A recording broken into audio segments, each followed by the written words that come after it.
अगर आप सोने में निवेश करते हैं या करने की सोच रहे हैं तो ये खबर आपके बेहद काम की है। सोने की कीमतों में बड़ा धमाका होने जा रहा है। दुनिया की बड़ी ब्रोकरेज ग्रेफ्रीज के global head of equity strategy Chris Wood ने सोने की कीमतों पर एक बड़ी भविष्यवाणी कर दी है।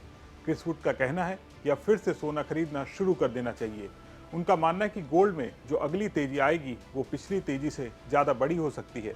तो आखिर ऐसा क्यों कहा जा रहा है? क्या सोने में फिर से रिकॉर्ड हाई देखने को मिलेगा? और इसके पीछे एआई, अमेरिका, ब्याज दरें और मिडिल ईस्ट का क्या कनेक्शन है? आज सोना चांदी के इस खास शो में हम आपको सब कुछ बेहद विस्तार से बताने जा रहे हैं। नमस्कार, मैं हूं सौरभ दीक्षित और आप देख रहे हैं विस्तार।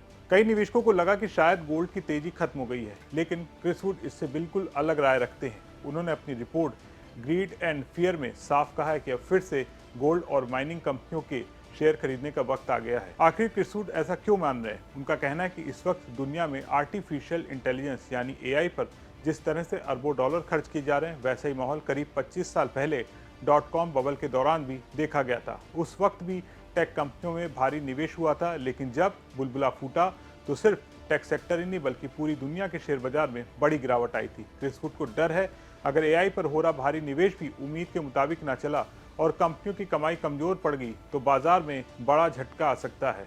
तो इसका सोने से क्या रिश्ता है? अगर इसकी बात करें तो देखिए, जब शेयर बाजार में डर बढ़ जाता है तो निवेशक सुरक्षित निवेश की तलाश करते हैं और सबसे पहले याद आता है सोना। अगर कंपनियां निवेश कम करती हैं, अर्थव्यवस्था धीमी पड़ती है और अमेरिका का फेडरल रिजर्व ब्याज दरें घटाने की तरफ बढ़ता है तो इतिहास बताता है कि ऐसे माहौल में गोल्ड अक्सर मजबूत प्रदर्शन करता है। यही वजह है कि क्रिस वुड मानते हैं कि मौजूदा गिरावट डरने की नहीं बल्कि खरीदारी करने का एक मौका हो सकती है। अब आपको बताते हैं वर्ल्ड गोल्ड काउंसिल का इस पर क्या कहना है, लेकिन उससे पहले एक नज़र आज सोने चांदी की कीमतों पर डाल लेते हैं। 29 जुलाई की दोपहर करीब 1:30 बजे मल्टी कमोडिटी एक्सचेंज यानी एमसेक्स पर 5 अगस्त 2026 की डिलीवरी वाला सोना 327 रुपये की तेजी के साथ 1,41,950 रुपये प्रति 10 ग्राम पर ट्रेड कर रहा था। वहीं 4 सितंबर 2026 की डिलीवरी वाली चांदी करीब 3,000 रुपये की तेजी के साथ 2,18,797 रुपये प्रति किलो पर ट्रेड कर रही थी। वर्ल्ड गोल्ड काउंसिल की बात करें तो WGC का मानना है कि फिलहाल सोने की कीमतें स्थिर रह सकती हैं, लेकिन अगर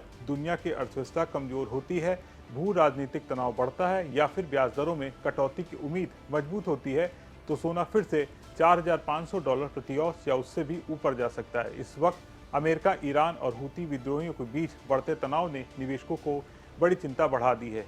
रेड सी और स्ट्रेट ऑफ हॉर्मुज जैसे अहम समुद्री रास्तों पर खतरा बढ़ने से कच्चे तेल की कीमतों में तेजी आई है। जब तेल महंगा होता है तो महंगाई बढ़ने का खतरा बढ़ जाता है। ऐसे वक्त में निवेशक अपने पोर्टफोलियो को सुरक्षित रखने के लिए सोने की तरफ रुख करने लगते हैं। तो कुल मिलाकर कहानी सीधी है। जेफ्रीज के क्रिस वुड मानते हैं कि गोल्ड की मौजूदा गिरावट किसी बड़ी कमजोरी का संकेत नहीं है बल्कि लंबी अवधि के लिए निवेशकों के लिए एक अच्छा मौका हो सकती है। अगर एआई निवेश की रफ्तार धीमी पड़ जाती है, शेयर बाजार में दबाव बढ़ता है, फेड भविष्य में नरम रुख अपनाता है और दुनिया में भू राजनीतिक तनाव बना रहता है तो सोने में एक बार फिर से नई ऊंचाइयां देखने को मिल सकती हैं, तेजी आ सकती है। हालांकि याद रखिए, ये क्रिस वुड और जेफ्रीज की राय है। किसी भी निवेश का फैसला लेने से पहले अपने वित्तीय सलाहकार से बात जरूर कर लें।